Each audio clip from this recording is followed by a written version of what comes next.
إلا الله. الله أكبر. الله أكبر ولله الحمد. الله أكبر. الله أكبر. الله أكبر. لا إله إلا الله. الله أكبر.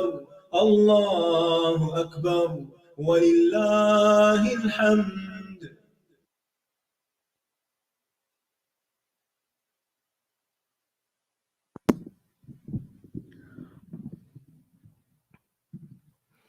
السلام علیکم ورحمۃ اللہ وبرکاتہ۔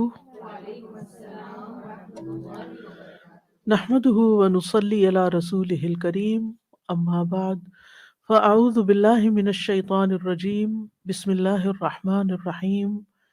رب اشرح لي صدری ويسر لي امری واحلل عقدۃ من لسانی یفقهوا قولی۔ حج کے احکامات کے سلسلے میں آج ہم حج کے ارکان، واجبات اور سنن یعنی سنتوں کے بارے میں پڑھیں گے۔ یاد رہے کہ حج کے 4 رکن ہیں، 7 واجبات ہیں اور باقی سنتیں ہیں۔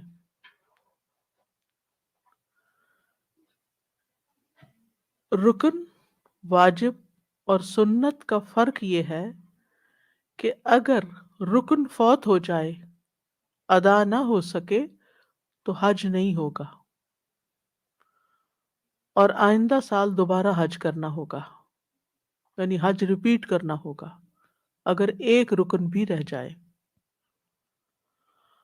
اور اگر حج کا کوئی واجب رہ جائے تو ایک بکرا ذبح کرنا ہوگا، دم دینا ہوگا۔ اور اگر کوئی جانور قربان کرنے کی استطاعت نہ رکھتا ہو تو اسے 10 روزے رکھنے ہوں گے، 3 ایام حج میں یعنی عشرہ ذوالحجہ، اور اگر اس میں نہ رکھ سکا یوم عرفہ سے پہلے پہلے تو پھر ایام تشریق میں، یہ ایام حج ہیں۔ یوم النحر جو عید کا دن ہے یا یوم عرفہ، اس دن روزہ نہیں رکھے گا لیکن باقی ایام میں رکھے گا۔ اور باقی 7 گھر پہنچ کر ضروری نہیں کہ وہ ذوالحجہ میں ہی رکھے، کیونکہ بعض حاجی ذوالحجہ کے اخیر میں یا ذوالحجہ کے بعد گھر پہنچتے ہیں، تو مثلا محرم میں اگر کوئی پہنچا ہے تو محرم میں بھی رکھ سکتا ہے پھر۔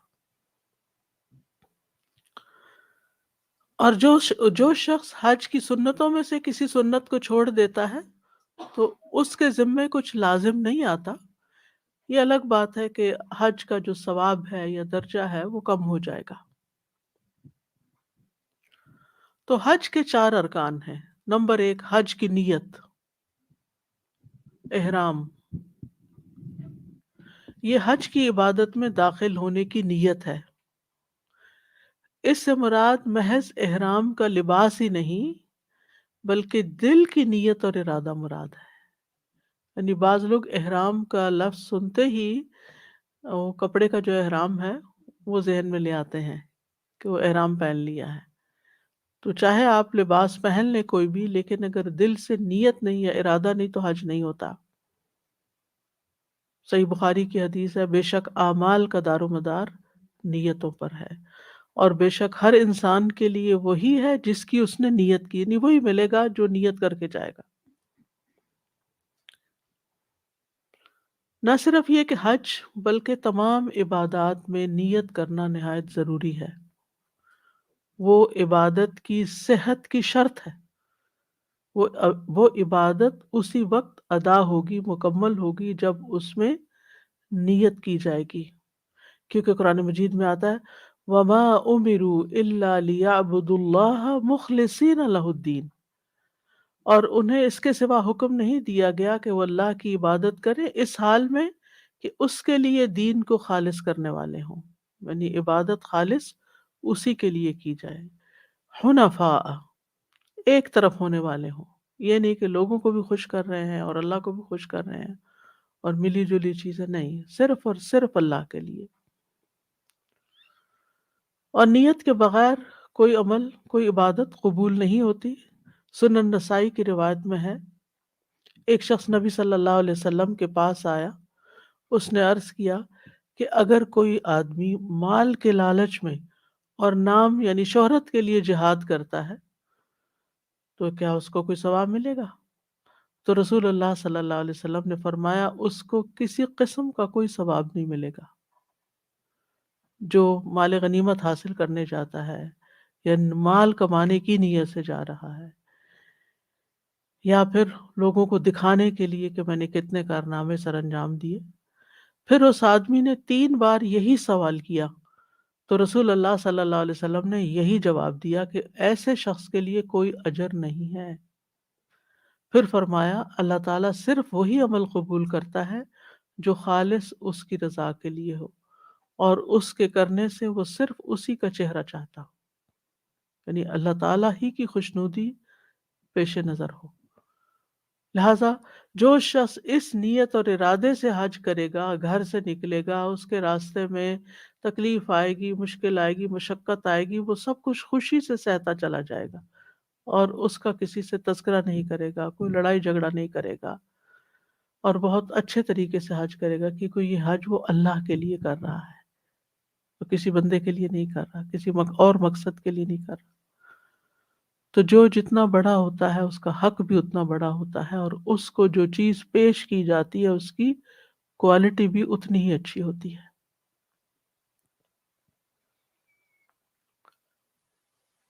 رسول اللہ صلی اللہ علیہ وسلم نے یہ بھی فرمایا جو شخص اللہ کے راستے میں جہاد کرے اور صرف رسی کی نیت کرے، وہ صرف ایک چھوٹی سی چیز کی بھی اس میں نیت کر لے، بس اس کو وہی چیز مل جائے گی جو اس کی نیت ہے، وہ رسی اس کو مل جائے گی، باقی اسے کچھ نہیں ملے گا۔ حالانکہ جہاد کیا ہے؟ اسلامی عبادات میں ذروۃ السنام میں ہی ٹاپ پر ہے۔ تو نیت کے بگاڑ کی وجہ سے بڑی نیکی بھی انسان کی ضائع ہو جاتی ہے، حقیر ہو جاتی ہے۔ ابن مبارک کہتے ہیں کتنے ہی بڑے بڑے عمل ہیں کہ نیت ان کو حقیر کر دیتی ہے۔ اس کی دلیل اس حدیث سے ہے، جس آدمی نے ہجرت کی تو یہ اعمال میں سے بہت بڑا عمل تھا، یعنی جہاد کے بعد ہجرت بہت بڑا عمل ہے، لیکن یہ عمل اس کی بری نیت کی وجہ سے حقیر ہو گیا اور اس کا اجر چلا گیا، فائدہ ہی کچھ نہیں ہوا۔ تو اس لیے حج کا پہلا رکن نیت کی درستگی اور اچھی نیت کے ساتھ حج کرنا، اللہ کی رضا کے لیے حج کرنا، اللہ کی عبادت کے لیے جانا اور کسی مقصد کے لیے نہیں جانا۔ نمبر 2، وقوف عرفہ، عرفہ میں وقوف کرنا، ٹھہرنا۔ سورۃ البقرہ کی آیت نمبر 198 میں اللہ تعالیٰ کا ارشاد ہے، ليس عليكم جناح أن تبتغوا فضلا من ربكم فإذا أفضتم من عرفات فاذكروا الله عند المشعر الحرام واذكروه كما هداكم وإن كنتم من قبله لمن الضالين۔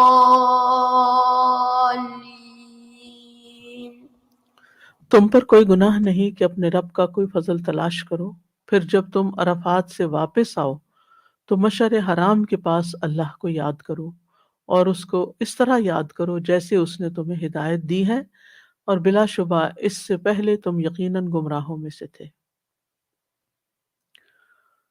جیسا کہ آپ جانتے ہیں کہ دور جاہلیت میں عرب، خاص طور پر قریش کے لوگ عرفات نہیں جاتے تھے، جبکہ باقی باہر سے آنے والے تمام قبائل کے لوگ عرفات میں جا کر ٹھہرتے تھے اور اس کو حج کا حصہ سمجھتے تھے، لیکن عرب اس کو اپنی شان، یعنی قریش اس کو اپنی شان کے خلاف سمجھتے تھے۔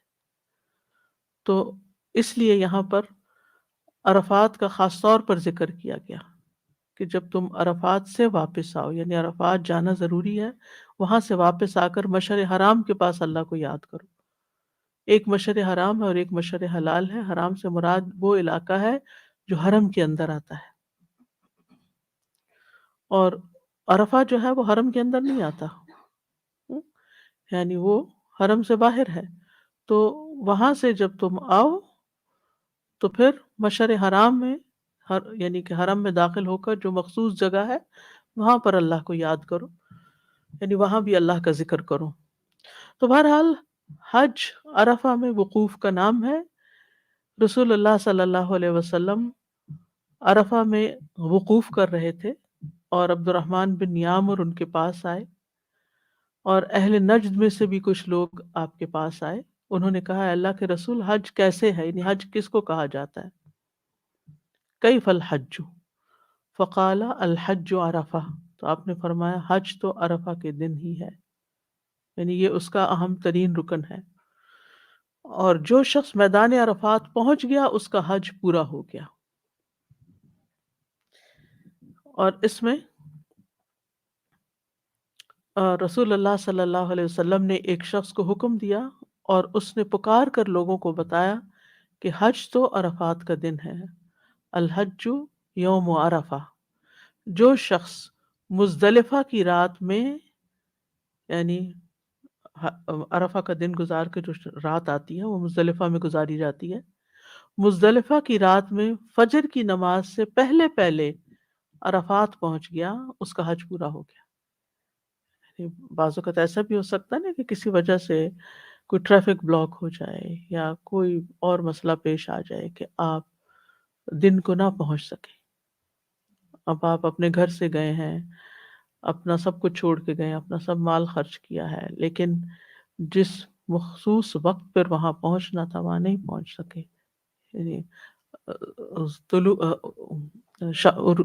زوال شمس کے بعد سے عرفہ کا وقوف شروع ہوتا ہے، تو آپ مغرب تک نہیں وہاں پہنچ سکے، تو مغرب کے بعد بھی آپ وہاں جا سکتے ہیں، حج ہو جائے گا، آپ کے پاس پوری رات ہے۔ لیکن اگر مؤذن نے اللہ اکبر کہہ دی اور اس کے بعد آپ داخل ہوئے تو پھر آپ کا حج نہیں ہوگا۔ تیسری چیز ہے طواف افاضہ، اس کو طواف زیارہ بھی کہا جاتا ہے۔ اللہ سبحانہ و تعالیٰ قرآن مجید میں فرماتے ہیں وَلْيَطَّوَّفُوا بِالْبَيْتِ الْعَتِيقِ، انہیں چاہیے کہ قدیم گھر کا طواف کریں۔ تو طواف زیارہ حج کا رکن ہے، اگر یہ رکن رہ جائے، یہ طواف نہ ہو کسی کا، تو حج نہیں ہوتا، یعنی اس کا کوئی بدل نہیں کہ کوئی کہے کہ چلے میں اس کے بدلے میں قربانی کر دوں، دم دے دوں، نہیں، حج نہیں ہوگا۔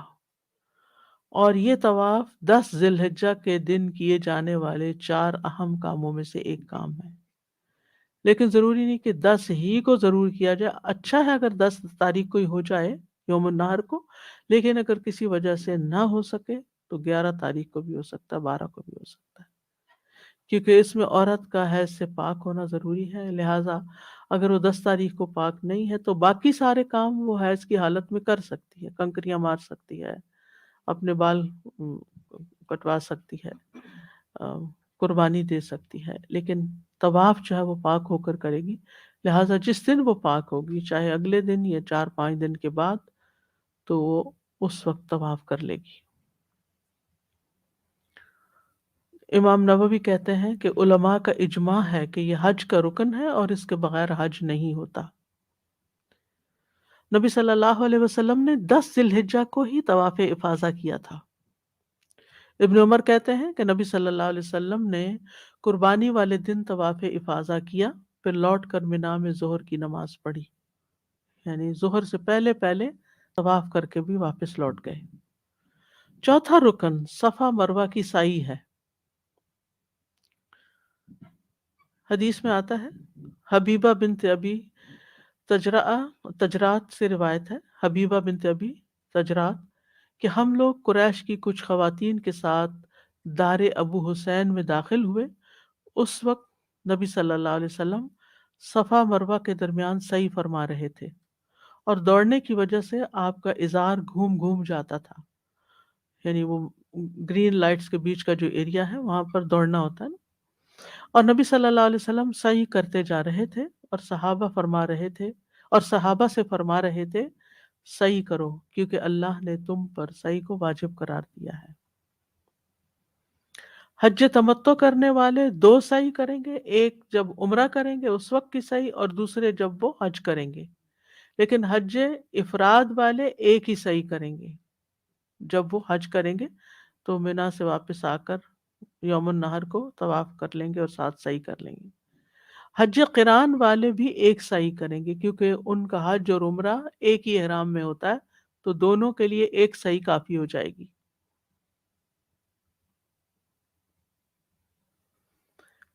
حج تمتع کرنے والے طواف افاضہ کے بعد حج کی سعی کریں گے، یعنی پہلے طواف کریں گے پھر سعی کریں گے، جبکہ اس سے پہلے وہ عمرے کی سعی کر چکے ہوں گے جب عمرہ کیا انہوں نے. حج افراد اور قران والے اگر پہلے سعی کر چکے ہیں، یعنی عمرے کے ساتھ انہوں نے سعی کی پھر حج کے لیے گئے، اب واپس آ کے صرف طواف کریں گے، سعی نہیں کریں گے، دوبارہ سعی نہیں کریں گے. جابر بن عبداللہ سے روایت ہے، وہ کہتے ہیں کہ نبی صلی اللہ علیہ وسلم اور آپ کے صحابہ نے صفا اور مروہ کے درمیان ایک ہی بار سعی کی تھی، یعنی پہلی بار طواف قدوم یا طواف عمرہ کے ساتھ. تو یاد رکھیے ان چار ارکان میں سے اگر کوئی ایک رکن بھی ادا نہیں ہوتا تو ایسے شخص کا حج ہی نہیں ہوتا، اس سے نہ کوئی دم، کوئی فدیہ، کچھ بھی قبول نہیں ہوگا، اس کو آئندہ ریپیٹ کرنا ہوگا، حج دوبارہ کرنا ہوگا. اس کے بعد حج کے واجبات کا ذکر ہے. حج کے 7 واجبات ہیں. نمبر 1، میقات سے احرام باندھنا. احرام بذات خود ایک رکن ہے، یعنی اوپر جو نیت کی بات ہوئی اور احرام کی بات ہوئی، یعنی احرام کا پہننا جو ہے یہ حج کا رکن ہے، لیکن میقات سے باندھنا واجبات میں سے ہے. ٹھیک. عبداللہ بن عمر سے روایت ہے کہ ایک آدمی نے مسجد میں کھڑے ہو کر عرض کیا، "اے اللہ کے رسول، آپ ہمیں کس جگہ سے احرام باندھنے کا حکم دیتے ہیں؟" تو آپ نے فرمایا، مدینہ والے ذوالحلیفہ سے، اہل شام جحفہ سے، نجد والے قرن المنازل سے احرام باندھے. یعنی ہر طرف سے آنے والوں کا میقات مختلف ہے.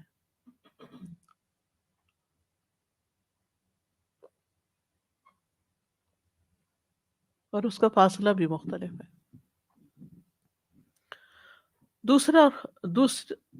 دوسری چیز جو واجبات میں سے ہے وہ ہے زوال آفتاب کے بعد مغرب تک عرفات میں وقوف کرنا. یہ واجب ہے. جو شخص زوال آفتاب کے بعد وقوف کرے گا اس کے لیے لازم ہے کہ غروب آفتاب تک یہیں ٹھہرے، یعنی یہ سارا وقت یہیں گزارنا ہوگا، یہاں سے نہیں نکلے گا. وقوف عرفہ حج کا رکن ہے. جس وقت خطبہ عرفہ کے بعد سے اگلے دن فجر سے پہلے تک اس کا وقت ہے، یعنی وقوف کرنے کا. جس نے مغرب سے پہلے وقوف شروع کیا اس کے لیے واجب ہے کہ مغرب تک وہیں رہے، لیکن اگر کوئی بعد میں بھی جاتا ہے تو اس کا حج ہو جائے گا. عبد الرحمن ابو یامر الدیلی بیان کرتے ہیں کہ رسول اللہ صلی اللہ علیہ وسلم نے ایک شخص کو حکم دیا اور اس نے پکار کر کہا، حج تو عرفات کا دن ہے، کیونکہ آپ نے حکم دیا تھا کہ پکار کے کہو. جو شخص مزدلفہ کی رات میں فجر کی نماز سے پہلے پہلے یہاں آ گیا اس کا حج پورا ہو گیا. تیسرا واجب ہے رات مزدلفہ میں گزارنا، یعنی عرفات سے واپس ہو کر سیدھے مینا نہیں جانا بلکہ مزدلفہ میں ٹھہرنا. تو جو چاند کے غروب ہونے سے پہلے مزدلفہ پہنچ جائے اس نے یہ رکن ادا کر لیا. غروب ہونے کا کیا مطلب ہے؟ یعنی رات گزرنے سے پہلے. بعض علماء کے نزدیک مزدلفہ میں رات گزارنا حج کے ارکان میں سے ایک رکن ہے جس کے بغیر حج صحیح نہیں ہوتا، یعنی بعض علماء کا یہ خیال بھی ہے. ابن قیم کا رجحان اسی طرف ہے. وہ اس آیت کو دلیل بناتے ہیں، فَإِذَا أَفَضْتُم مِّنْ عَرَفَاتٍ فَاذْكُرُوا اللَّهَ عِندَ الْمَشْعَرِ الْحَرَامِ. تو یہاں عرفات کا ذکر اور مشعر حرام کا ذکر ایک ہی آیت میں ہوا ہے، لہٰذا وہ کہتے ہیں کہ عرفات میں وقوف کے علاوہ رات مزدلفہ میں گزارنا بھی فرض ہے. عروہ بیان کرتے ہیں کہ میں مزدلفہ میں وقوف کے وقت رسول اللہ صلی اللہ علیہ وسلم کی خدمت میں حاضر ہوا اور عرض کیا، اے اللہ کے رسول، میں جبل طئی سے آیا ہوں، میں نے اپنی سواری کو ہلکان کیا ہے اور اپنے آپ کو بہت تھکایا ہے، اللہ کی قسم میں نے کوئی ٹیلا یا پہاڑ نہیں چھوڑا مگر اس پر وقوف کیا ہے، تو کیا میرا حج ہو گیا؟ رسول اللہ صلی اللہ علیہ وسلم نے فرمایا، جس نے ہمارے ساتھ یہ فجر کی نماز پا لی یعنی مزدلفہ میں، اور اس سے پہلے وہ رات میں یا دن میں عرفات میں حاضر ہو چکا، تو اس کا حج پورا ہو چکا اور اس نے اپنا میل کچیل دور کر لیا، یعنی اس کے بعد وہ احرام سے نکل آئے گا مینا میں جا کر، جو مخصوص کام کرنے کے بعد۔ چوتھی چیز ہے ایام تشریق کی راتیں مینا میں گزارنا، ٹھیک ہے، یہ بھی واجبات میں سے ہے۔ سورۃ البقرہ کی آیت نمبر 203 میں آتا ہے، وَاذْكُرُوا اللَّهَ فِي أَيَّامٍ مَّعْدُودَاتٍ فَمَن تَعَجَّلَ فِي يَوْمَيْنِ فَلَا إِثْمَ عَلَيْهِ وَمَن تَأَخَّرَ فَلَا إِثْمَ عَلَيْهِ لِمَنِ اتَّقَىٰ وَاتَّقُوا اللَّهَ وَاعْلَمُوا أَنَّكُمْ إِلَيْهِ تُحْشَرُونَ۔ گنتی کے چند دنوں میں اللہ کو یاد کرو، پھر جو 2 دنوں میں چلا جائے جلدی، اس پر کوئی گناہ نہیں۔ کہاں سے چلا جائے؟ مینا سے۔ اور جو تاخیر کرے تو اس پر بھی کوئی گناہ نہیں، یعنی 13 تاریخ کو بھی وہیں رہے تو بھی ٹھیک ہے۔ کس کے لیے گناہ نہیں؟ لمن اتقا، جو اللہ سے ڈرے، اور اللہ سے ڈرو اور جان لو بے شک تم اسی کی طرف اکٹھے کیے جاؤ گے۔ یہاں بھی تقویٰ کا سبق یاد کرا دیا گیا کہ زیادہ ٹھہرنے والے کم ٹھہرنے والوں کو غلط نہ سمجھے، اور کم ٹھہرنے والے زیادہ ٹھہرنے والوں کو زیادتی کرنے والا نہ سمجھے، بلکہ دونوں ہی اللہ کے نزدیک صحیح کام کر رہے ہیں اگر وہ اللہ کا تقوی اختیار کیے ہوئے ہیں۔ اگر کوئی خاص مجبوری ہو، کوئی خاص ڈیوٹی ہو، تو پھر یہ راتیں مکہ میں بھی گزاری جا سکتی ہیں۔ جیسے اس زمانے میں حاجیوں کو پانی پلانے کی ذمہ داری کچھ مخصوص لوگوں پر ہوتی تھی، تو انہوں نے جانوروں کو چرانا ہوتا تھا، تو وہ پھر ایام تشریق کے دنوں کی راتیں مینا میں گزارنے کی بجائے مکہ میں چلے جاتے تھے رات کو پانی پلانے کے لیے۔ اور ایام تشریق جو ہیں یہ 11، 12 اور 13 ذوالحجہ ہے۔ عباس بن عبد المطلب رسول اللہ صلی اللہ علیہ وسلم سے حاجیوں کو زمزم کا پانی پلانے کے لیے مینا کے دنوں میں مکہ ٹھہرنے کی اجازت مانگ رہے تھے، تو آپ نے ان کو اجازت دے دی، یعنی حاجیوں کو پانی پلانا ہے یا جانوروں کو پانی پلانا ہے، تو ایسی صورت میں یہ اس طرح کیا جا سکتا ہے۔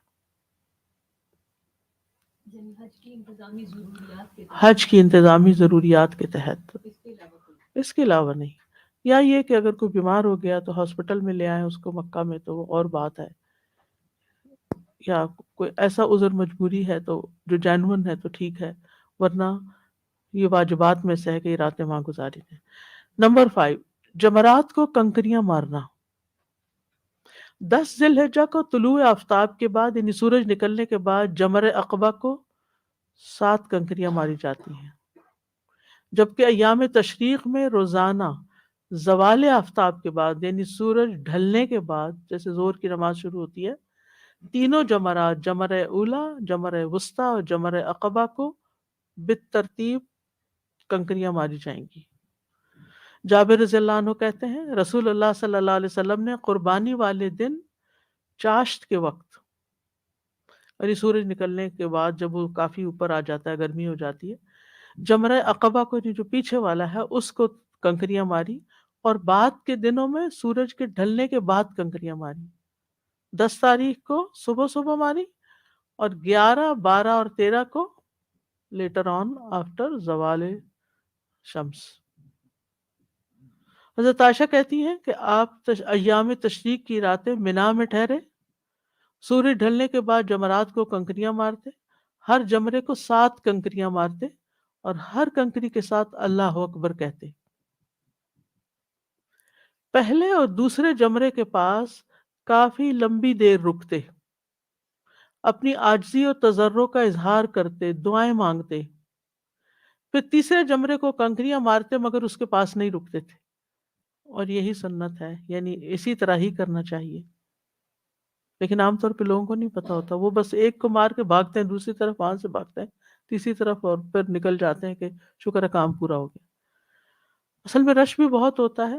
آپ دیکھ لیجئے کہ اگر تو رکنے کے لیے کوئی جگہ ہے، ورنہ اگر آپ کنکریاں مار کے جہاں ماری ہیں وہیں رکیں گے تو آپ کو دھکے بھی پڑیں گے اور دوسرے لوگوں کو تکلیف بھی ہوگی. وہاں سے تو فوراً ہٹ جانا چاہیے، کنکریاں مار کے ہٹ کے ایک طرف کھڑے ہو کے دعائیں وغیرہ کریں اور پھر آگے جائیں. نمبر 6، حلق یا تقصیر کرنا یا کروانا.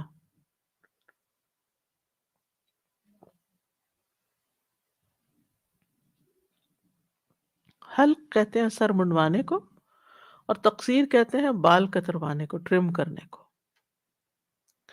قربانی کے بعد مردوں کے لیے حلق واجب ہے، جبکہ عورتیں صرف بال کتروائیں.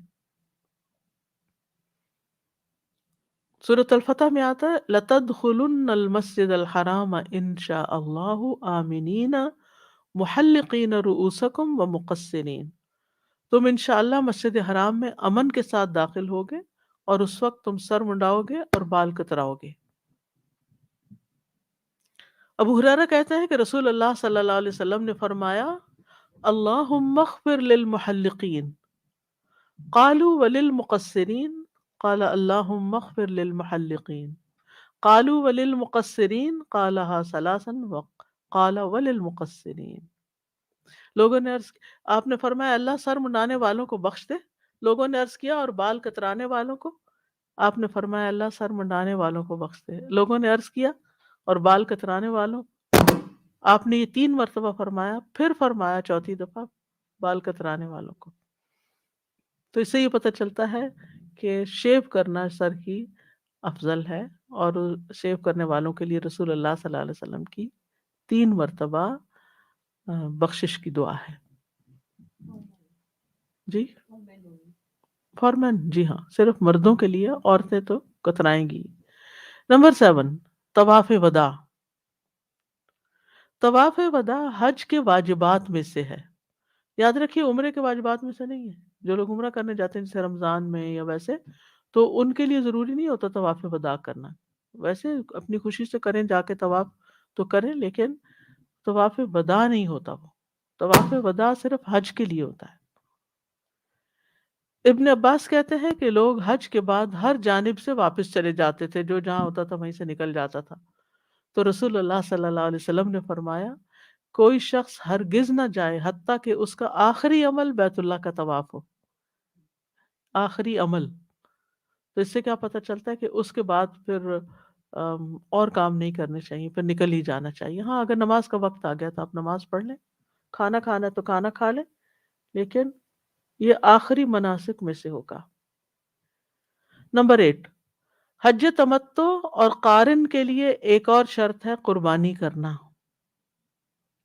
اگر حاجی حج تمتع کر رہا ہے یا حج قران کر رہا ہو تو اس پر ایک جانور یعنی بکرے کی قربانی کرنا واجب ہے، کیونکہ اللہ تعالیٰ فرماتے ہیں فَمَن تَمَتَّعَ بِالْعُمْرَةِ إِلَى الْحَجِّ فَمَسْتَيْسَرَ مِنَ الْهَدْيِ فَمَن لَّمْ يَجِدْ فَصِيَامُ 3 أَيَّامٍ فِي الْحَجِّ وَسَبْعَةٍ إِذَا رَجَعْتُمْ تِلْكَ 10 كَامِلَةٌ ذَلِكَ لِمَن لَّمْ يَكُنْ أَهْلُهُ حَاضِرِ الْمَسْجِدِ الْحَرَامِ. تو جو کوئی حج کے دنوں تک عمرے کا فائدہ اٹھائے تو جو قربانی میسر ہو کر لے. پھر جو قربانی نہ پائے تو 3 دن کے روزے حج کے دوران اور 7 دن کے اس وقت رکھے جب تم گھروں کو واپس جاؤ. یہ پورے 10 دن ہیں. یہ حکم اس شخص کے لیے ہے جس کے اہل و عیال مسجد حرام یعنی مکہ کے رہنے والے لوگ. یہاں ایک بات یاد رکھیے کہ اس وقت مکہ اتنا ہی تھا جتنا حرم ہے، لیکن اب مکہ پھیل چکا ہے. حرم اور حرم کے علاوہ ہل کا کچھ حصہ بھی اب شہر مکہ میں آ گئے، یعنی مکہ کی میونسپلٹی میں آ گیا ہے. تو مسجد الحرام سے مراد، جیسے کل بھی میں نے وضاحت کی تھی، کہ ماسک اٹ سیلف نہیں ہے بلکہ حرم کی حدود ہے. یاد رکھیے حرم کی حدود مدینہ کی طرح نہیں ہے. مدینہ میں تقریباً 21 کلومیٹر ہر جانب سے، مشرق مغرب شمال جنوب سے. یعنی وہ 21 کلومیٹر کا ریڈیس جو ہے وہ ایریا جو ہے وہ حرم ہے. لیکن مدینہ کے علاوہ جو مکہ کا حرم ہے اس میں جیسے تنعیم کا جہاں مسجد عائشہ ہے وہ تو قریب 6-7 کلومیٹر دور ہے، وہ قریب ترین ہے، اس کے بعد ہل شروع ہو جاتا ہے. دوسری طرف آپ نے دیکھا ہوگا کہ جدہ سے جب آپ لوگ مکہ میں انٹر ہوتے ہیں تو راستے میں لکھا ہوتا ہے وہ ایک یعنی ایک آرچ سا بنا ہوتا ہے، اس پہ لکھا ہوتا ہے حدود حرم، نان مسلمز آگے نہیں جا سکتے، تو پھر ان کے لیے ڈائیورٹ ہوتی ہے روڈ. تو اسی طرح جرانہ کی طرف ہے، مجھے ایگزیکٹلی یاد نہیں کتنے مائل ہے وہاں، یعنی کہ وہ حرم ختم ہو جاتا ہے اور اس کے بعد میقات آ جاتی ہے. تو مکہ میپ، شاید کسی میپ پر ہم دیکھ سکیں کہ حرم کا علاقہ کتنا ہے. تو پھر علماء کہتے ہیں کہ مسجد الحرام سے مراد حرم کا علاقہ ہے، اور بعض نے اس میں وسعت کی کہ سارا مکہ شامل ہے، اور بعض نے کہا کہ وہ وہاں تک جہاں تک نماز قصر نہیں ہوتی، یعنی یعنی جو مکہ سے اتنے فاصلے پر علاقہ ہے جہاں تک جانے سے نماز قصر نہیں ہوتی، تو وہ بھی اس میں شامل ہوتا ہے کہ جو اس علاقے کے رہنے والے ہوں ان پر قربانی نہیں ہے. ٹھیک ہے، اگر وہ قربانی نہیں کر سکتے تو ان پہ روزے نہیں ہیں. اگر قربانی کر لیں تو اچھا، نہیں کر سکتے نہ کریں، لیکن روزے نہیں. لیکن جو باہر سے آیا ہے آفاقی ہے وہ پھر روزے رکھے گا. تو واجبات میں سے کوئی چیز چھوٹ جائے، یہ جو 8 واجبات آپ کو بتائے گئے ہیں، تو ان کے بدلے ایک جانور قربان کرنا ہوگا، اور جانور کی قربانی دینے سے حج مکمل ہو جائے گا، حج ادا ہو جائے گا. اور جو جانور قربان کرنے کی طاقت نہ رکھے تو 10 دن کے روزے رکھے گا، 3 حج کے دنوں میں اور 7 حج سے واپس جا کر. اکٹھے بھی رکھ سکتے ہیں اور ایک دن کے بعد ایک دن بھی رکھ سکتے ہیں، یعنی اپنی سہولت کے مطابق رکھ سکتے ہیں، لیکن رکھنے ہوں گے. اب ہے حج کی سنتیں، یعنی ارکان اور واجبات کے علاوہ کچھ اور کام بھی کرنے ہوتے ہیں جن کو مسنون کام کہا جاتا ہے. اس میں طواف قدوم، عرفہ والی رات منا میں گزارنا، یعنی 8ویں ذی الحجہ کو منا میں رات گزارنا. یوم الترویہ کو جب آپ منا سے جاتے ہیں 8 تاریخ کو، مکہ سے جاتے ہیں یا جہاں سے بھی آتے ہیں، تو رات آپ منا میں گزارتے، پھر صبح کے وقت آپ عرفات کی طرف جاتے ہیں. بعض لوگ یہ اسکپ کر جاتے ہیں، وہ ایئرپورٹ سے سیدھے آتے ہیں اور سیدھے عرفات چلے جاتے ہیں. ٹھیک ہے، لیکن بعض آتے ہیں طواف قدوم کرتے ہیں، عمرہ نہیں کرتے، اور یعنی جو حج افراد کر سکتے ہیں وہ سیدھے عرفات ہی پہنچ جاتے ہیں، منا میں بھی نہیں جاتے.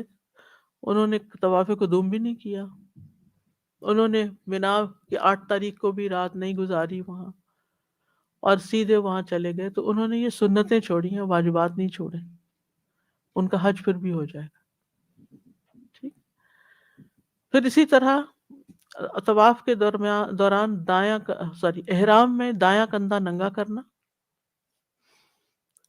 طواف کے 3 چکر دوڑتے ہوئے لگانا، حجر اسود کو بوسہ دینا، اذکار اور دعائیں پڑھنا، صفا مروہ کے اوپر چڑھنا، یہ مسنون ہے. آپ دیکھیں اگر تو آپ خود صحیح کر رہے ہوتے ہیں نا تو آپ آخر تک جاتے ہیں، تھوڑا سا اوپر چڑھائی تک بھی چلے جاتے ہیں.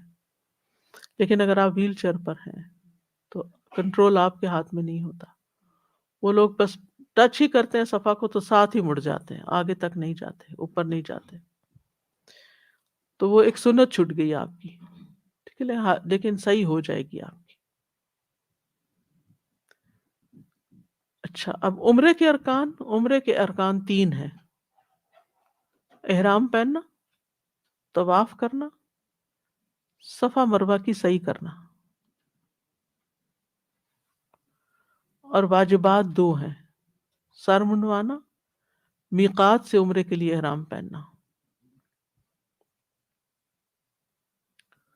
یہاں تک اگر کسی کو کوئی بات کرنی ہے تو کر لیں، پھر میں آگے حج بدل پہ بات کروں گی.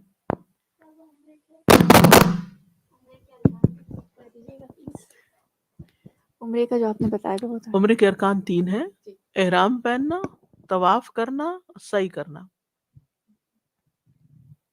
اور دو اس کے سر منڈوانا اور میقات سے احرام پہننا.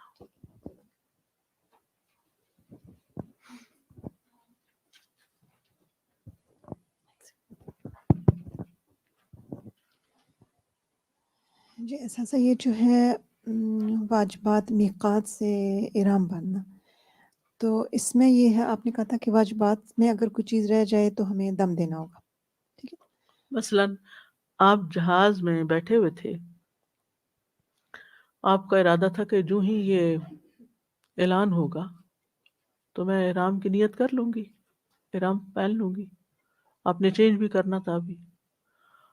اور عام طور پر ہوتا یہ کہ جو فلائٹ کا آخری حصہ ہوتا ہے نا بڑا ہی ریلیکسنگ ہوتا ہے، انسان سو جاتا ہے. مجھے تو ہمیشہ ہی ایسے ہوتا ہے، جب لینڈ کرنے والا ٹائم ہوتا ہے تو میں سونے لگتی ہوں. اب آپ سو گئے، میقات گزر گئی، اب جہاز لینڈ ہو رہا ہے اور آپ پریشانی کیا ہے، اب کیا کروں؟ احرام تو آپ نے پہن لیا لیکن میقات گزر گئی آپ کی، اب آپ کو دم دینا ہوگا. ٹھیک ہے؟ جی اساسا دوسرا کوسچن ہے یعنی یہ، کوئی بھی وجہ ہو سکتی ہے، انسان کو پتہ نہ چلے، بھول جائے، سو جائے، کوئی اور وجہ ہو. ہمارے ساتھ کوئی گئے تھے تو ان کے جو ایجنٹ تھے انہوں نے کہا کہ میں آپ کو احرام کا وہ کپڑے دوں گا آدمیوں کے. وہ پہنچ گئے ادھر، ان کو نہیں ملا. اچھا، بعض اوقات ایسا ہوتا ہے بھول کے لگیج میں پیک ہو جاتے ہیں. کچھ لوگوں کے ساتھ یہ بھی ہوتا ہے کہ وہ لگیج میں پیک کر کے چلے گئے. اب وہ تو آپ اتریں گے جدہ میں یا مدینہ، جدہ میں اتریں گے تو پھر لگیج کھولیں گے تو پھر آپ احرام نکالیں گے. آپ کی میقات تو گزر گئی، آپ تو باہر سے آ رہے تھے، آپ کی میقات جدہ نہیں ہے، آپ کی میقات تو یلملم تھی اگر پاکستان سے مثلا نہ آ رہے ہیں یا جدھر سے بھی جا رہے ہیں. تو وہ اعلان کرتے ہیں کہ اب میقات 5 منٹ میں آ رہی، 10 منٹ میں آ رہی ہے. تو وہ وقت بڑا کروشل ہوتا ہے، اس وقت میں سونا شونا نہیں چاہیے. اساسا جی ایک اور کوسچن، اعلان تو اسلامک ایئر لائن کرے گی نا. اگر آپ کسی اور ایئر لائن سے گئے تو کب سے وہ اعلان بھی نہیں ہوتا کسی اور ایئر لائن سے. آپ بعض اوقات ایسا ہوتا ہے کہ ان کو بتا دیتے ہیں کہ آپ اعلان نہ بھی کریں تو آپ ہمیں آ کے بتا دیں. جیسے خاص طور پر میں جس بھی ایئر لائن میں ہوں تو میں ان کو کہتی ہوں مجھے نماز کے لیے اٹھا، مجھے ٹائم بتائیں کہ یہاں سورج کب نکل رہا ہے، کب غروب ہو رہا ہے، اور مجھے اس وقت آپ جگا دیں اگر میں سو رہی ہوں تو، یا مجھے آ کے انفارم کریں کہ روشنی ہونے لگی ہے، کیونکہ نماز تو نہیں چھوڑی جا سکتی، تو اس کے لیے بھی اہتمام کرنا ہوتا ہے. جو اساسا دوسرا کوسچن یہ جیسے آپ نے کہا نا دل کی نیت اور ارادہ، تو یہ نیت ایگزیکٹلی جیسے جو لوگ یہاں سے جا کے پھر بیک ہوم جا کے پھر سعودیہ جاتے ہیں، تو یہ نیت ہمیں کب کرنی وہ ہے؟ نیت تو آپ کی شروع سے ہی ہو گئی کہ ہم حج کرنے جا رہے ہیں، ٹھیک ہے نا. جی لیکن وہ جو ایک فارمل نیت ہوتی ہے نا، اللہم حجۃ لا ریاء فیہا ولا سمعہ، احرام پہن کر اس وقت آپ ایک فارمل طریقے سے بول کے کہتے ہیں، وہ پھر جیسا سوری بہت سارے کوسچن. نہیں کوئی بات نہیں. بس ایک اور کوسچن یہ کہ یہ جو طواف افاضہ کا نا، اس کے لیے تھوڑی سی کنفیوژن ابھی ہو رہی ہے کہ جیسے وہی بات ہے بینگ فیمیل، جیسے کچھ اگر ایسی سچویشن ہو جائے یا فلائٹ اس طرح کی ہوں تو وہ اس کا جو ہے نا تھوڑا سا اس پہ چونکہ اب یہ چیز لوگوں کے اپنے کنٹرول میں نہیں رہی، تو بعض علماء یہ کہتے ہیں کہ عورت اپنے یعنی کہ اپنے آپ کو یعنی پیک کر کے اور پھر طواف کر جائے. یعنی لیٹسٹ یہ فتویٰ بھی آیا ہے، واللہ عالم، کہ یعنی اگر پہلے سب زمانے میں تو یہ ہوتا تھا نا کہ لوگ رک جاتے تھے کہ جب تک عورت پاک نہ ہو، تو پھر ان کے اپنے ہاتھ میں ہوتا تھا کہ کس دن ہم چلیں جائیں. اگر سارا قافلہ جا بھی رہا ہے تو وہ کسی اور قافلے میں شریک ہو گئے، حج پورا کر کے. اب یہ فلائٹس اپنے کنٹرول میں ہی نہیں ہے اب، اور بعض اوقات اچانک 1-2 دن پہلے شروع ہو جاتا ہے، یا یہ کہ پاک نہیں ہو پا رہے. تو ایسی صورت میں پھر اگر زندگی میں اللہ موقع دے تو ریپیٹ کر لیا جائے حج، تو بہتر ہے. لیکن اس رخصت سے بھی فائدہ اٹھایا جا سکتا ہے. تو اساسا اگر آپ ٹیبلٹس وغیرہ اس طرح کی لے لیں تو وہ لے سکتے ہیں، لیکن ڈاکٹر سے کنسلٹ کر کے لیں کہ آپ اسٹیٹس یعنی آپ کے ہیلتھ کس طرح کی ہے، آپ کو سوٹ بھی کریں گی یا آپ کیونکہ بعض لوگ ٹیبلٹ لے لیتے ہیں اور الٹا اور لمبا جی ہی کام پڑ جاتا ہے. ایگزیکٹلی یہ بھی یہ تو زیادہ جی تو اس لیے سوچ سمجھ کے یہ بھی کریں. جی اچھا اساتذہ ایک اور آپ نے کہا تھا کہ جو مزدلفہ کی مارننگ سے جیسے مارننگ سے پہلے بھی عرفہ میں ہو گیا کسی سے تو اس کا جی وہ حج ہو جائے ہو گا، گیا، لیکن پھر چونکہ واجبات مس ہوا تو پھر دم دینا ہوگا. یعنی کہ اس کا واجب مس ہو گیا نا. واجب جی تو پھر دم دے دم حج جی ہو جائے گا لیکن حج دم ہو ہو جائے جائے گا. گا جی لیکن دم دینا ہوگا. جزاک اللہ. آئیے. استاذہ نیت کے حوالے سے سوال تھا، اگر جہاز میں بیٹھتے کے ساتھ ہی نیت کر لیں، میقات کا انتظار کرنا ہے کہ میقات پہ ہی کریں یا تھوڑی دیر پہلے کر لیں؟ نہیں کر سکتے ہیں یعنی جس وقت وہ کہتے ہیں نا 15 منٹ میں میقات آ رہی ہے تو آپ تیار ہو جائیں اس وقت اچھا، اور اسی وقت نیت کیونکہ آپ کر عورتیں لیں. تو احرام کے ساتھ ہی بیٹھتی ہیں نا، ان کا تو ہاں کوئی لیکن مسئلہ بعض نہیں اوقات وہ ایک ہوتا ہے نا کہ جیسے اپنے آپ کو ریفریش کرنا. مثلا آپ کی نماز کی نیت ہے، آپ جا رہے ہیں مسجد کی طرف نماز کی طرف، لیکن جب آپ مصلی پہ کھڑے ہوتے ہیں تو اس وقت جو نماز شروع کرنے کی نیت ہے، تو اسی طرح یعنی حج یا عمرہ شروع کرنے کی جو نیت ہے اس میں داخل وہ ہو رہے ہیں ڈر تو ہوتا ہے نا. میقات پر کرنا جو ہے وہ اپنے معنی رکھتا ہے، اگرچہ دل میں تو پہلے سے ہی ہے. سر ایک سوال، یہ جو ماسک بھی ہم پہن سکتے ہیں؟ نہیں پہن سکتے، ابھی آج اس میں کمپلسری نہیں ہے نا. اچھا اگر گورنمنٹ کی طرف سے کمپلسری ہو اور آپ کے پاس چوائس نہ ہو پھر تو ٹھیک ہے، لیکن اگر آپ اپنی چوائس سے ماسک پہن رہے ہیں تو آپ کو دم دینا ہوگا. جی صحیح. لیکن ساکس پہن سکتے خواتین ساکس خواتین ساکس پہن سکتی ہیں اور مرد حضرات ٹخنوں سے نیچے تک ساکس پہن سکتے ہیں، یعنی ٹخنے ننگے ہونے چاہیے.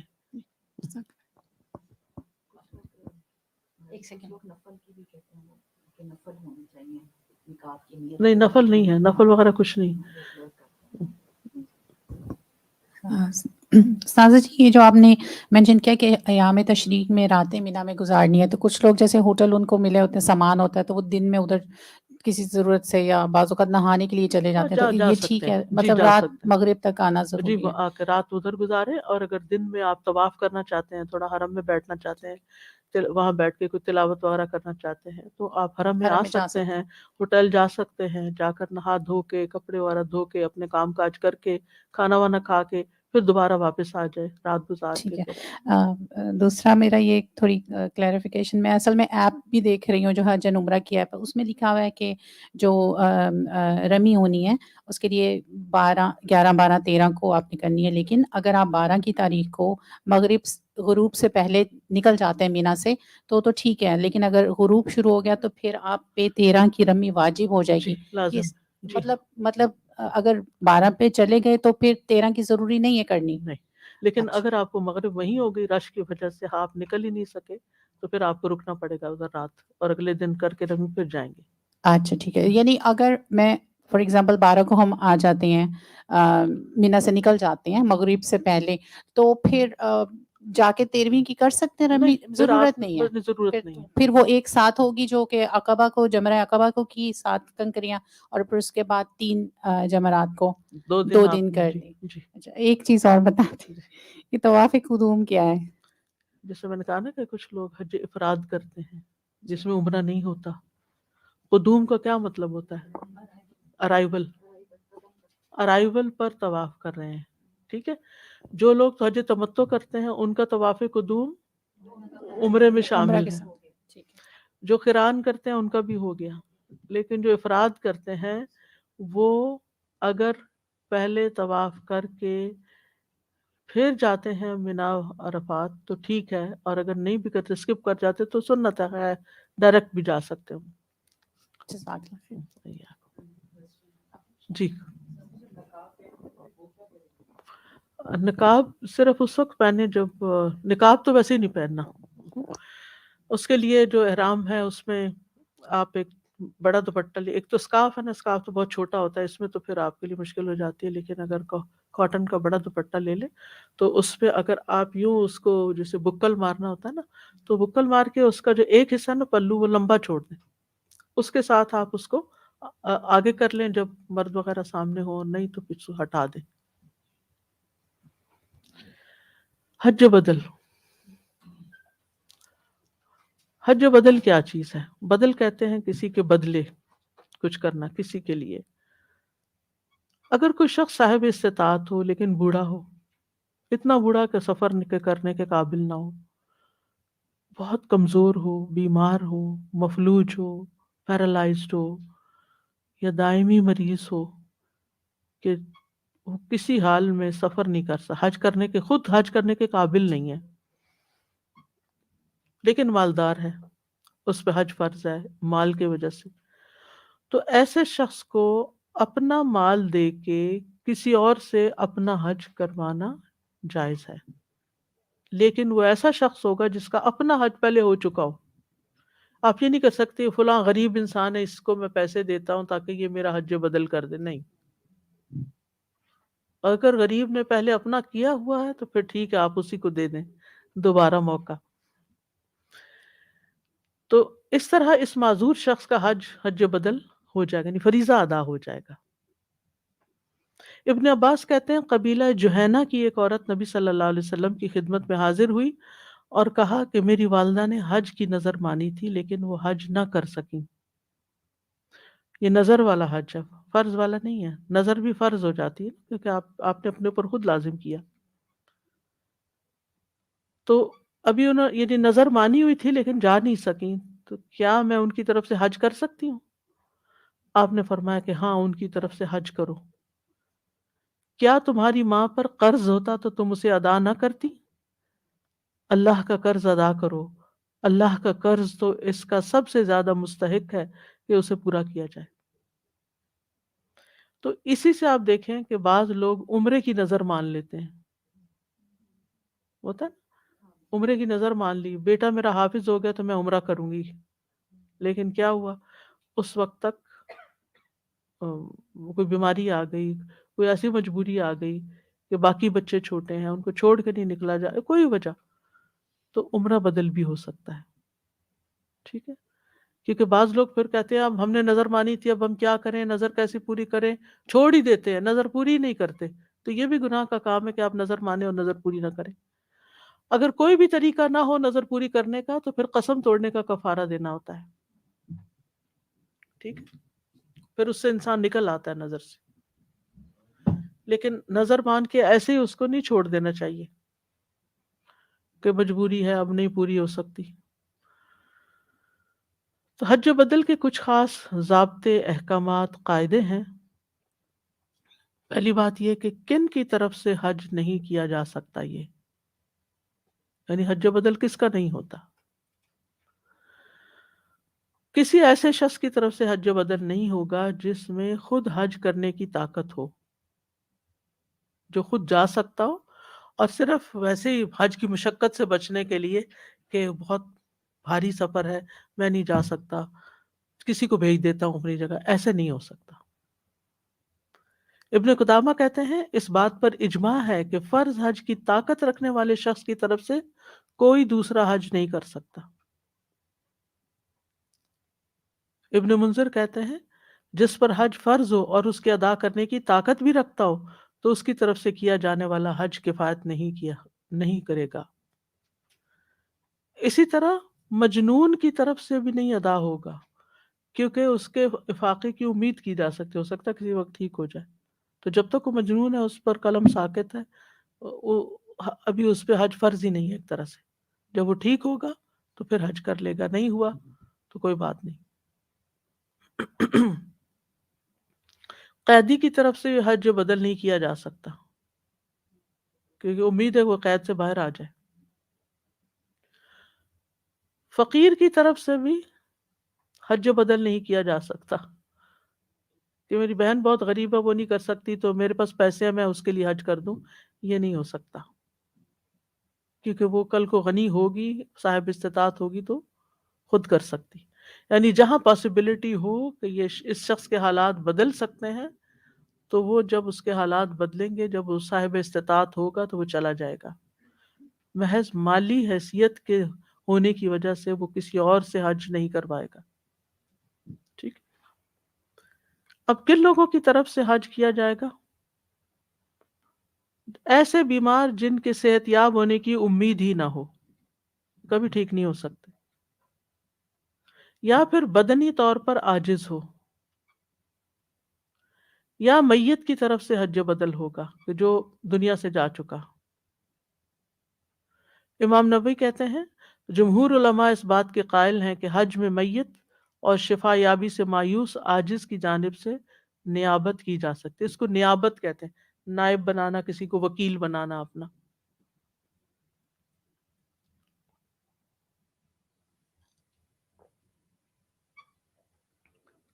انتہائی ضعیف اور بوڑھے شخص کی طرف سے حج بدل کیا جا سکتا ہے.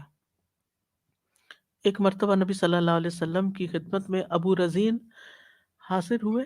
عرض کیا میرے والد انتہائی ضعیف اور بوڑھے ہو چکے ہیں، حج اور عمرے کی طاقت نہیں رکھتے، نہ ہی انہیں کے اندر عورت کی خواہش ہے. آپ نے فرمایا پھر تم ان کی طرف سے حج بھی کرو اور عمرہ بھی کرو. یعنی بہت ہی بوڑھے ہیں تو ٹھیک ہے. اسی طرح فوت شدہ کی طرف سے عبداللہ بن بریدہ اپنے والد سے روایت کرتے ہیں، وہ کہتے ہیں کہ ایک بار میں رسول اللہ صلی اللہ علیہ وسلم کے پاس بیٹھا ہوا تھا. آپ کے پاس ایک عورت آئی اور بولی میں نے اپنی والدہ کو ایک لونڈی بطور صدقہ دی تھی اور والدہ فوت ہو گئی ہیں. آپ نے فرمایا تمہارا اجر واجب ہو گیا اور وراثت نے وہ لونڈی تمہیں لوٹا دی، یعنی واپس تمہارے پاس آ گئی، تم ماں کی وارث تھی. اس نے پوچھا اے اللہ کے رسول ان کے ذمے ایک ماہ کے روزے تھے، کیا میں ان کی طرف سے روزے رکھوں؟ آپ نے فرمایا ہاں تم ان کی طرف سے روزے رکھ دو. وہ بھی ہو گیا، روزہ بدل ہو گیا، یعنی ان کے حصے کا روزہ رکھ دیا، فرض ادا ہو گیا ان کا.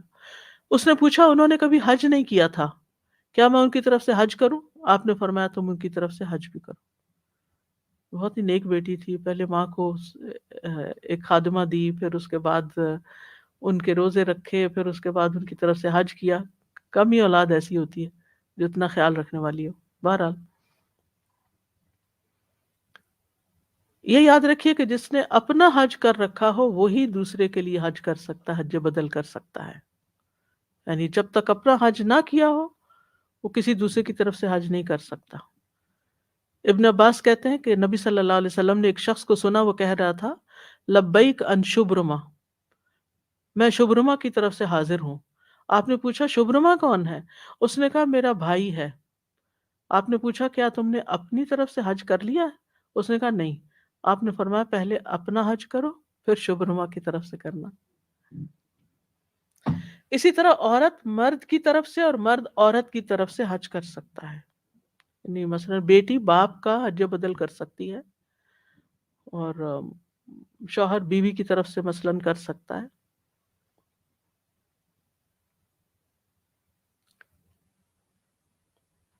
نبی صلی اللہ علیہ وسلم نے قبیلہ خثعم کی عورت کو حکم دیا تھا کہ وہ اپنے والد کی طرف سے حج کر لے، اور نبی صلی اللہ علیہ وسلم نے ایک شخص کو اپنی والدہ کی طرف سے حج کرنے کا حکم دیا تھا.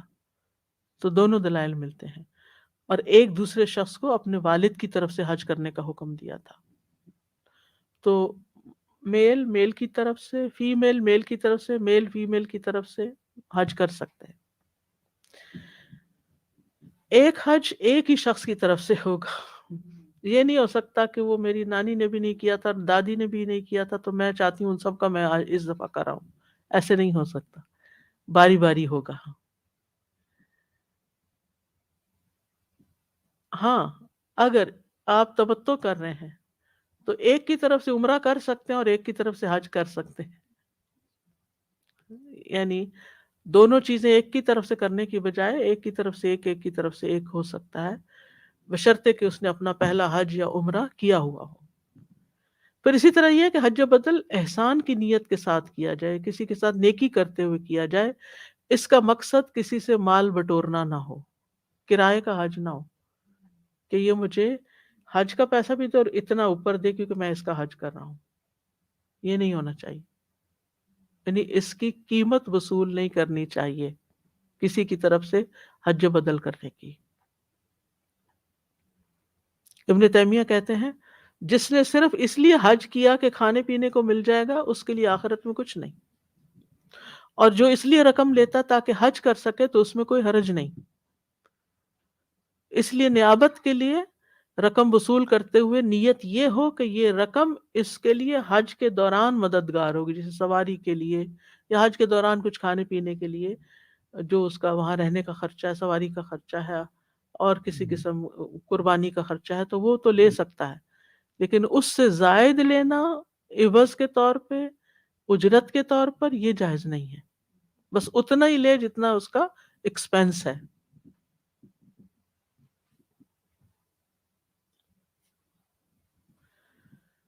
اور پھر اخلاص کے ساتھ اس رقم کو قبول کرنا چاہیے، نہ کہ لالچ کے ساتھ۔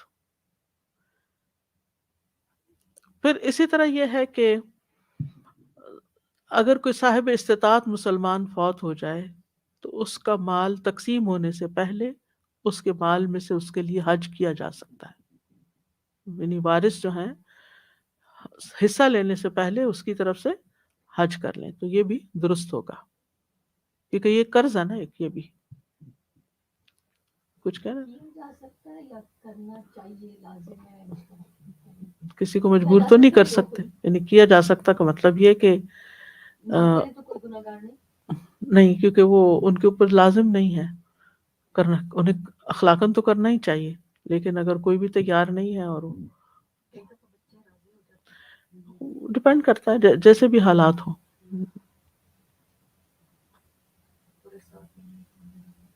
اور بعض علماء تو یہ کہتے ہیں کہ کرنا چاہیے، کیونکہ چاہے اس نے وصیت کی ہو یا نہ کی ہو، یعنی اس کا ارادہ تھا حج کرنے کا، چلا گیا تو وارث پہلے حج کریں یا کروائیں اور باقی مال پھر تقسیم کریں۔ لیکن اگر اس نے کچھ بھی نہیں کہا اور وارث نہیں کرنا چاہتے تو کسی ایک وارث کو بھی ذمہ دار تو نہیں ٹھہرایا جا سکتا۔ بعض علماء کہتے ہیں کہ جب کوئی مسلمان فوت ہو جائے اور وجوب حج کی شرائط مکمل ہونے کے باوجود فریضہ حج ادا نہ کر سکے، نہیں کر سکا کسی وجہ سے، تو اس کی طرف سے اس کے مال میں سے حج کرنا ضروری ہے، چاہے اس نے حج کی وصیت کی ہو یا نہ کی ہو۔ چنانچہ اگر اس کی طرف سے کوئی ایسا شخص حج کر دیتا ہے جس کا حج کرنا درست ہو اور اس نے اپنی طرف سے اپنا حج پہلے کر رکھا ہو تو میت کی طرف سے اس کا حج کرنا درست ہوگا اور میت سے فرض کی ادائیگی کے لیے کافی ہوگا۔ ہاں، قریبی عزیز اگر حج بدل کرے تو وہ مستحب ہے، لیکن کوئی غیر بھی کر سکتا ہے،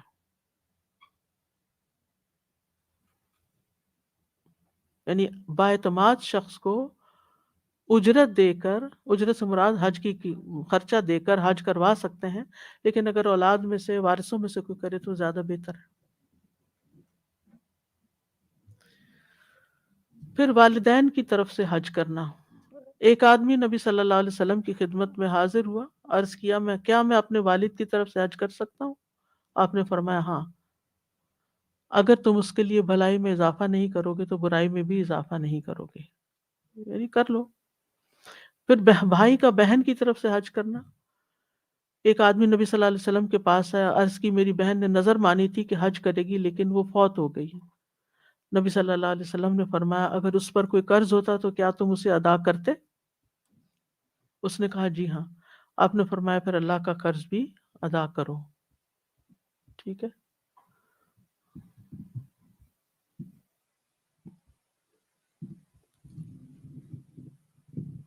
حج بدل کے لیے نیت کافی ہے، نام لینا ضروری نہیں۔ جیسے لبیک شبرما، اس نے کہا ٹھیک ہے کہہ بھی سکتے ہیں، لیکن اگر نام نہیں بولا، صرف معلوم ہے کہ کس کی طرف سے ہو رہا ہے تو وہ بھی کافی ہے۔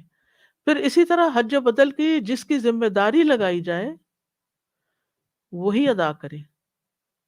آپ یہ نہیں کر سکتے کہ آپ پیسے لے لیں، اس میں سے کچھ خود رکھ لیں اور کم قیمت دے کے کسی اور کو بھیج دیں کہ تم جا کے حج کر دو۔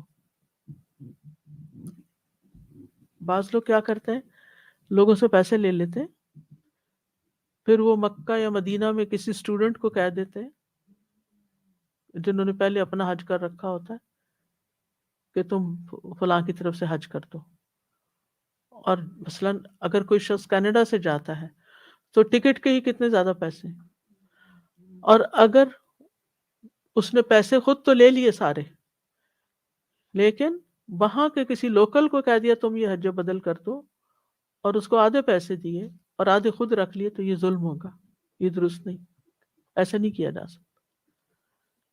یعنی اگر وارثوں نے کسی خاص شخص کو حج کرنے کے لیے کہا کہ آپ کریں گے تو وہ اسی کو کرنا ہوگا، نہیں کر سکتا تو وہ واپس کر دے، پھر وہ آگے اس کو تھرڈ پارٹی کو نہیں دے سکتا۔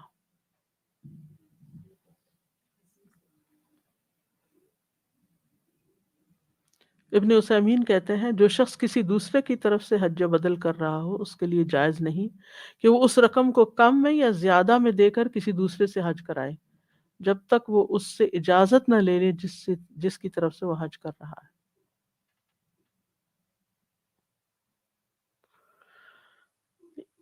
یہ ہو سکتا ہے مثلاً ایک شخص حج کرنے کے لیے گیا اور عمرہ ہی کیا تھا اس نے کہ بیمار پڑ گیا. بیماری ایسی تھی کہ وہاں رک نہیں سکتا تھا.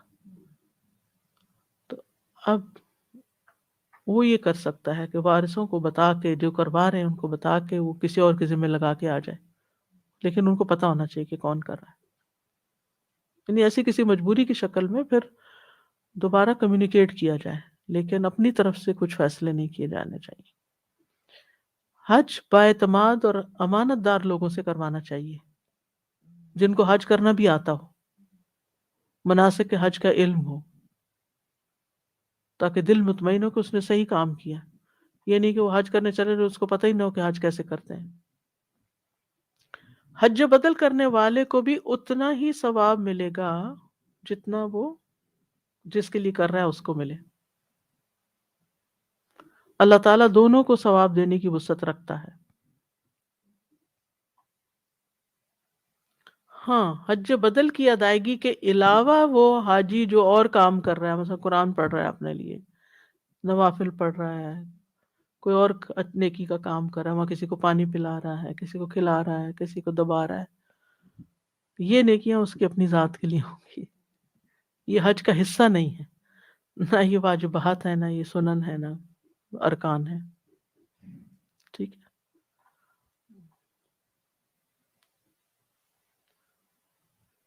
ابن عثیمین کہتے ہیں مناسک سے متعلق تمام اعمال کا ثواب اسی کو ملے گا جس نے اسے حج میں اپنا وکیل بنا کر بھیجا ہے، جبکہ اس کے علاوہ نمازوں کا اضافی اجر، نفلی طواف، قرات قرآن کا ثواب اسی کو ملے گا جو حج کر رہا ہے.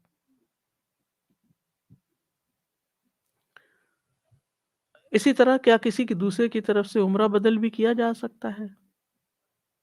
اگر کوئی شخص خود عمرہ کرنے پر قادر ہے تو اس کی طرف سے عمرہ نہیں کیا جائے گا. اگر کوئی شخص مالی یا جسمانی لحاظ سے استطاعت نہیں رکھتا یا اس پر حج عمرہ واجب نہیں ہوتا، اور حج عمرہ ایسے شخص کی جانب سے کیا جا سکتا ہے جو خود حج عمرہ کرنے سے عاجز ہو، اور میت کی جانب سے بھی حج عمرہ کیا جا سکتا ہے، لیکن جو زندہ ہو اس کی طرف سے نہیں. اب اس میں آپ دیکھیے، زندہ تو وہ جس کی پہلے بات ہو چکی، انتہائی بوڑھا ہے، لاغر ہے، جیسے حدیث میں آتا ہے نا کہ ایک شخص نے عرض کیا اے اللہ کے رسول، میرا باپ بوڑھا ہے، حج کی طاقت نہیں رکھتا، نہ عمرے کی طاقت رکھتا، نہ اونٹ پہ سوار ہونے کی. آپ نے فرمایا اپنے باپ کی طرف سے حج بھی کرو، عمرہ بھی کرو. آپ نے دیکھا ہوگا کہ ہمارے بہت سے مسلمان بہن بھائی حج پر جا کر دن رات عمرے پہ عمرہ کر رہے ہوتے ہیں. اس کے کئی اغراض ہوتی ہیں، ان میں سے ایک یہ ہوتی ہے کہ انہیں ایک کمپٹیشن ہوتا ہے کہ تم نے کتنے کیے اور تم نے کتنے کیے. یہ بھی درست نہیں. پھر آپ دیکھیے کہ صحابہ سے ایسا کچھ ثابت نہیں کہ ایک حج میں ہر روز وہ جا کے عمرہ کرنے چلے جاتے تھے مسجد عائشہ سے. کسی صحابی نے اس طرح نہیں کیا.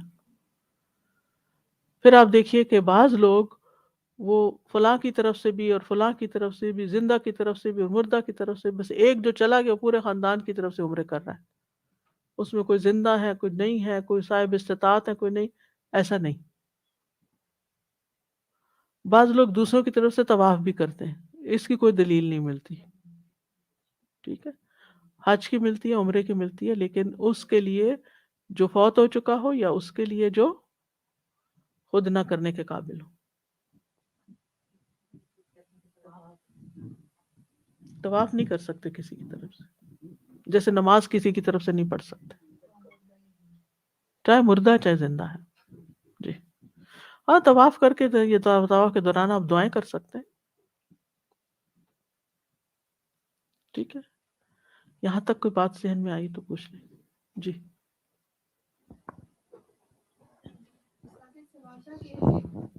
عمرے کے لیے جب لوگ جاتے ہیں جو پہلے سے عمرہ کر چکے ہیں تو کیا وہ جہاں کے پہلے اپنا عمرہ کریں گے یا جاتے کے ساتھ ہی کسی کا عمرہ بدل کر سکتے ہیں جو دنیا میں نہیں ہے لوگ جیسے والدین ہیں یا کوئی اگر ایسا؟ آپ حج تمتع کر رہے ہیں نہیں تو نہیں خالی عمرے کے لیے جو لوگ جاتے ہیں نہیں تو پہلے تو اپنا کریں گے، پہلے اپنا کریں گے اس کے بعد پھر کسی کا عمرہ کریں گے وہاں الا یہ پہنچ کہ آپ پہلے سے ہی کسی کا عمرہ کرنے کی خاطر جا رہے ہوں، عمرہ بدل کرنے جا اچھا رہے ہیں۔ وہ ایک الگ چیز ہو گئی، لیکن ہم لوگ جیسے عمرے کے لیے جا رہے ہیں تو پہلے ہمیں اپنا عمرہ کرنا ہوگا اس کے بعد کسی اور کا جی اساتذہ جیسے حج بدل کے لیے تھا کہ ہم نے پہلے حج کیا ہونا چاہیے، تو جو عمرہ بدل ہے اگر کوئی شخص پہلے کبھی نہیں گیا حج یا عمرے کے لیے تو پہلے اپنا کریں، پہلے اپنا کرے، اسی ایک ٹرپ میں دونوں کے ہو ہاں سکتے ہیں۔ دوسرا بھی پر ہو سکتا ہے۔ سزا جیسے ابھی آپ نے یہ سارے چیزیں بتائی نا کہ کن کن لوگوں کے لیے کر سکتے ہیں اور کن کے لیے نہیں کر سکتے، جیسے اب آج کل جیسے لمیٹیشنز ہیں کہ انہیں لگائی ہیں کہ ایج 65 کے لوگ نہ آئیں حج نہیں کر سکتے وہ، تو وہ اگر ان کی مطلب میڈیکلی فٹ بھی ہیں سارا کچھ بس just because of the age limit they can't go, تو ان کے لیے پھر ہم نہیں حج بدل ابھی نہیں ہوگا کیونکہ ہو سکتا ہے اگلے سال یہ ریسٹرکشن ختم ہو جائے۔ صحیح۔ اچھا سر ایک اور کوشچن، سوری یہ جو آپ نے پہلے کہا یہ پچھلے سے ریلیٹڈ ہے جو جمرات کے بعد دعا کرنے کا، اور اگر کوئی سچویشن ایسی ہو جائے جیسے کئی دفعہ اسٹمپیڈ بھی اسی جگہ پہ ہو جاتا خدا نہ خاصہ، تو اس میں اگر نہیں کر سکتے دعا یا نہیں کوئی کر بات نہیں، اس میں کوئی یہ سنت؟ مسنون ہے۔ جی مسنون ہے، جزاک اللہ۔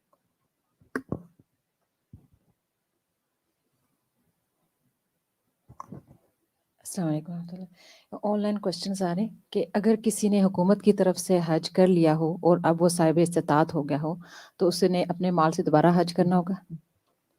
ٹھیک ہے۔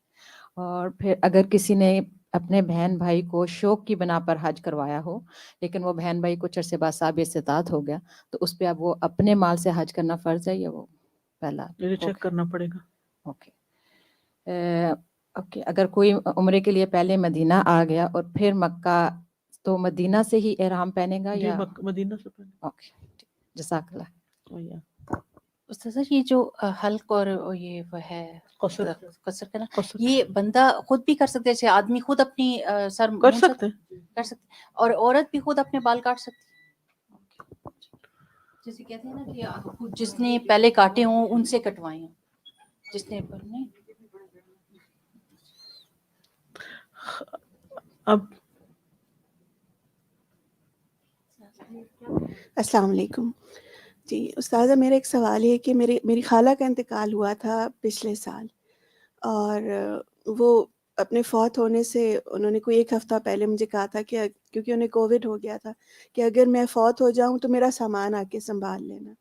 تو میں ان کی فوتگی کے بعد جب گئی تو ان کا ایک بیگ تھا جس میں انہوں نے کچھ چیزیں، نام جو انہوں نے کام کرنے تھے وہ لکھ کر رکھے ہوئے تھے، جس میں انہوں نے عمرہ کے لیے بھی پیسے، ایک پوٹلی بنائی ہوئی تھی کہ عمرہ کے لیے، بس اتنا لکھا ہوا تھا۔ تو میرا یہ سوال ہے کہ وہ تو اب فوت ہو گئی ہیں اور ہم ابھی کوشش کر رہے ہیں کہ کسی کو ان کی طرف سے عمرے کے لیے بھیجیں کیونکہ وہ نیت کی ہوئی تھی انہوں نے، تو عمرہ ان کا پہلے کیا ہوا تھا، تو کیا یہ ہو سکتا ہے کہ عمرے کے بجائے ہم کسی کو حج کروا دیں یا ہم میں سے کوئی حج کرائے؟ نہیں، عمرہ ہی کرنا پڑے گا کیونکہ حج انہوں نے نہیں کیا ہوا تھا، تو ایک ان کی طرف سے فرض ادا ہو جائے گا۔ ہاں میرا خیال ہے پھر تو حج کرنا، اور حج کے اندر عمرہ بھی شامل ہوگا۔ جی اس میں ہی ہم اگر اور کچھ پیسے شامل کر کے وہ پیسے بھی کر ڈال دیں تو کے، بہتر ہے کیونکہ اس کے اندر حج میں عمرہ شامل ہے نا۔ جی تو اس طرح کیا جا سکتا ہے۔ جزاک اللہ خیر۔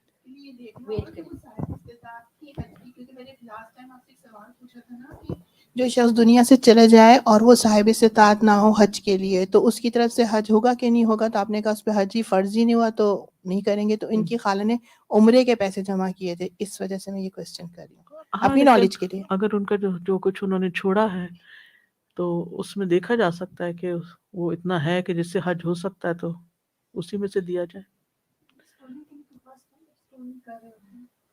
کیا کر رکھے؟ ہاں بسم اللہ اللہ اکبر۔ خواتین کا حج، حضرت عائشہ سے روایت ہے انہوں نے نبی صلی اللہ علیہ وسلم سے پوچھا یا رسول اللہ کیا عورتوں پر جہاد فرض ہے؟ آپ نے فرمایا عورتوں کا جہاد حج اور عمرہ ہے۔ عورت پر حج کی فرضیت کی شرائط میں وہی شرائط ہیں جو مرد کے لیے ہیں، البتہ عورت پر وجوب حج کے لیے 2 شرائط ہیں۔ نمبر 1 محرم کا ساتھ ہونا، اور نمبر 2 عورت کا عدت میں نہ ہونا۔ عورت بھی اگر مالدار نہیں تو اس پہ حج فرض نہیں، اگر محرم موجود نہیں تو بھی عورت پر حج فرض نہیں۔ حدیث میں آتا ہے رسول اللہ صلی اللہ علیہ وسلم نے فرمایا لا تحج امرأۃ الا ومعها محرم، کوئی عورت محرم کے بغیر حج نہ کرے، واضح حدیث ہے۔ پھر لوگ پوچھتے ہیں وہ گروپ میں چلے جائیں فلاں کر لیں فلاں کر، جب آپ نے فرما دیا کہ محرم کے بغیر حج نہ کرے تو پھر نہ کرے۔ ایک اور روایت میں آتا ہے کہ رسول اللہ صلی اللہ علیہ وسلم نے فرمایا کوئی شخص کسی اجنبی عورت کے ساتھ خلوت اختیار نہ کرے، یعنی ان کے ساتھ اکیلے میں نہ بیٹھے کسی بند کمرے میں، اور کوئی عورت محرم کے بغیر سفر نہ کرے۔ ایک آدمی آیا اور عرض کرنے لگا میری بیوی حج کے لیے جا رہی ہے جبکہ میرا نام فلاں غزوہ میں جہاد کے لیے لکھ دیا گیا ہے۔ آپ نے فرمایا جاؤ، جا کر اپنی بیوی کے ساتھ حج کرو، یعنی جہاد چھوڑو، حج کرو جا کے، یعنی بیوی کو حج کرواؤ۔ تو محرم سے مراد وہ ہے جو عورت کے لیے نسب یا کسی مباح سبب کی بنا پر ہمیشہ کے لیے حرام ہوئی، جس سے کبھی نکاح نہیں ہو سکتا۔ اس کے لیے عاقل و بالغ ہونا شرط ہے، یعنی محرم یہ بچہ نہیں ہو سکتا، کوئی چھوٹا بچہ محرم نہیں ہوتا۔ اسی طرح بے وقوف انسان یا معذور انسان، عقلی طور پر مجنون، وہ بھی محرم نہیں ہوتا۔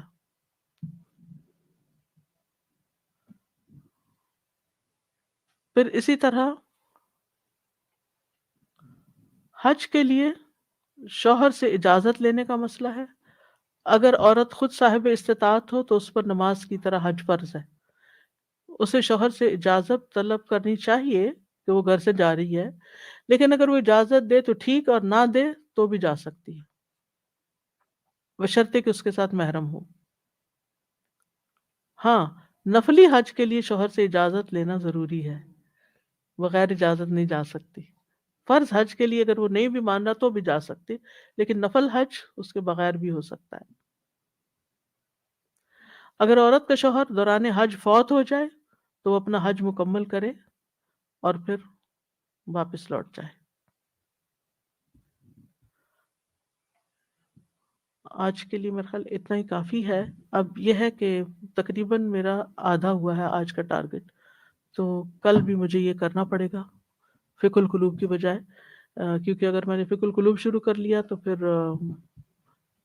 یہ حج کے جو لیکچرز ہیں یہ اسی مہینے میں مکمل کرنا ضروری ہے انشاءاللہ۔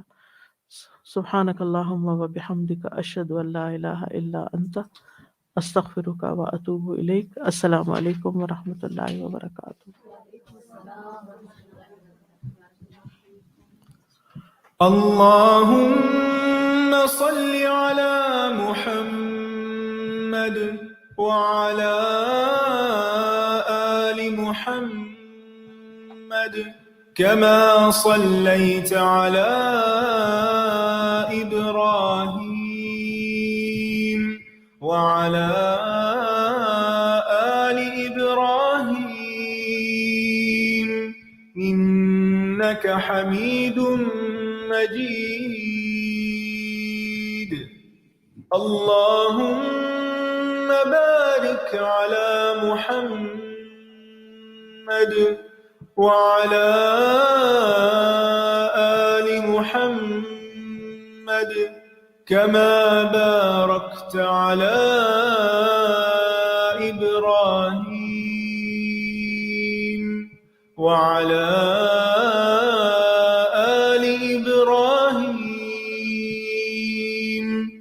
إنك حميد مجيد۔